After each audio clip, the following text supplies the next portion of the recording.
মই সুনেনাপুৰৰ বিয়া পাতিছিলোঁ আৰু তাইক ক্লাছ 10ৰ পৰা হাই ছেকেণ্ডেৰীৰ পৰা ধৰি মই ডিগ্ৰীলৈকে পঢ়াইছিলোঁ 5 বছৰ আৰু লাষ্ট ছেমিষ্টাৰত থাকোঁতে তাই চাকৰি পাইছিলে চাকৰি পোৱাৰ পিছত বৰপেটাত জইনিং হ'ল বৰপেটাত জইনিং হোৱাৰ পিছত তাই প্ৰায় এবছৰ হ'বলৈ আৰু 2 মাহ বাকী আছিলে কিন্তু সম্পূৰ্ণ 10 মাহ কমপ্লিট হৈছিলে তেতিয়ালৈকে ঠিকে আছিলে আজি লাষ্ট মাহৰ মানে 1 মাহৰ আগত মানে এটা ল'ৰাৰ সৈতে তাৰ অবৈধ সম্পৰ্কৰ কথা মই সম্পূৰ্ণভাৱে গম পাইছিলোঁ আৰু বাৰে বাৰে হেতুক লৈ আমাৰ মাজত অকমান তৰ্ক বিতৰ্ক হৈ আছিল লাষ্টৰ দিনা যেতিয়া তাই 11:30ত ৰাতি ল'ৰাটো লক কৰি তাই দৰ্জা খুলি থৈছিল ল'ৰাটোক ৰুমত ভৰোৱাৰ চেষ্টা কৰিছিল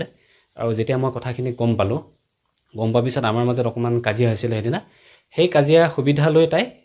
পিছদিনা মই কৈছিলোঁ যে তুমি ঘৰলৈ গুচি আহা বেগ চেক লৈ ঘৰলৈ গুচি আহা কাৰণ ইমান যেতিয়া অশান্তি হৈ আছে আমি আলোচনা কৰি ল'ম তাই ঘৰলৈ আহিম বুলি মোক কথা দিছিলে আৰু ঘৰলৈ আহিম বুলি কথা দি তাই বেগ চেক লৈ পিছদিনা অফিচত তাই লিভ লৈ পেলাই ওলাই অহা কথা তেতিয়ালৈকে মোৰ সৈতে কণ্টেক্টত আছিলে ওলাই অহাৰ পিছত তাই ঘৰলৈ নাহি তাই এজন অংকুৰ দাস নামৰ যুৱকৰ লগত তেখেত পলাই গুচি যায় আৰু যিমান জোৰ আমি প্ৰশাসনৰ পৰা গম পাইছোঁ তেখেত বেংগলোৰত প্ৰায় 13-14 দিন থাকিলে আমি এটা লোকেশ্যন পাইছিলোঁ বেংগলোৰৰ পৰা আকৌ অসমলৈ আহিলে গুৱাহাটীত থাকিলে গুৱাহাটীৰ পৰা এতিয়া বৰ্তমান পলাই ফুৰিছে দুইজন ক'ত আছে কি আমি বৰ্তমানলৈকে মই একো গম পোৱা নাই চাকৰিলৈ এতিয়ালৈকে তাই অহা নাই আনঅথৰাইজ এবচেণ্ট আছে এতিয়ালৈকে 5 তাৰিখে 1 মাহ হ'ব তাই আজি ডেটলৈকে কোনো এটেণ্ডেঞ্চ নাই অফিচত হেক যোগাযোগ আজি এসপ্তাহৰ আগলৈকে তাই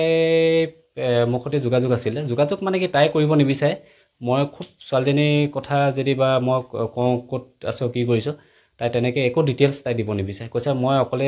মোৰ ৰাস্তাত মই আছোঁ আৰু তোমাৰ ৰাস্তাত তুমি থাকা মোক সেইখিনি কথাই কয় ছোৱালীজনীয়ে বাপেকক জনাইছিলে যে দেউতা মই পলাই গুচি আহিলোঁ বেলেগলৈ আৰু সদায় ভালেই থাকিম বুলি এটা মেছেজ দিছিলে সেই মেছেজটো মোৰ দাদা মোবাইলত এতিয়াও আছে সাক্ষী হিচাপে ঘৰ তাই কঁঠালপুখুৰীত বাপেকৰ নাম দেৱজিৎ কোঁৱৰ 7 বছৰ দিন মোৰ সৈতে সংসাৰ কৰিলে লাষ্টত তাই মোৰ 5 বছৰীয়া ছোৱালীজনী আছিলে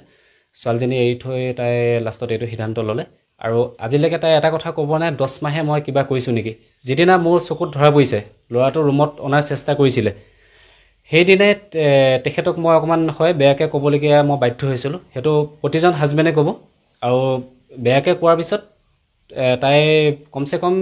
যদি বোলে বাপেক মাকৰ ঘৰলৈ গুচি আহিলহেঁতেন বোলে ইয়াৰ সৈতে মই সংসাৰ নকৰোঁ বা মোৰ পৰা যদি ডিভোৰ্চ বিচাৰিলহেঁতেন কিন্তু সেইটো নকৰি তাই অন্য এজন পুৰুষৰ লগত গুচি গ'ল আমাৰ আসামৰ পৰা বেলেগ এখন ষ্টেটলৈ গুচি গ'ল য'ত মই লোকেশ্যন আমি পাইছিলোঁ আৰু তাৰপিছত তাই এতিয়ালৈকে লুকাভাকু খেল খেলি আছে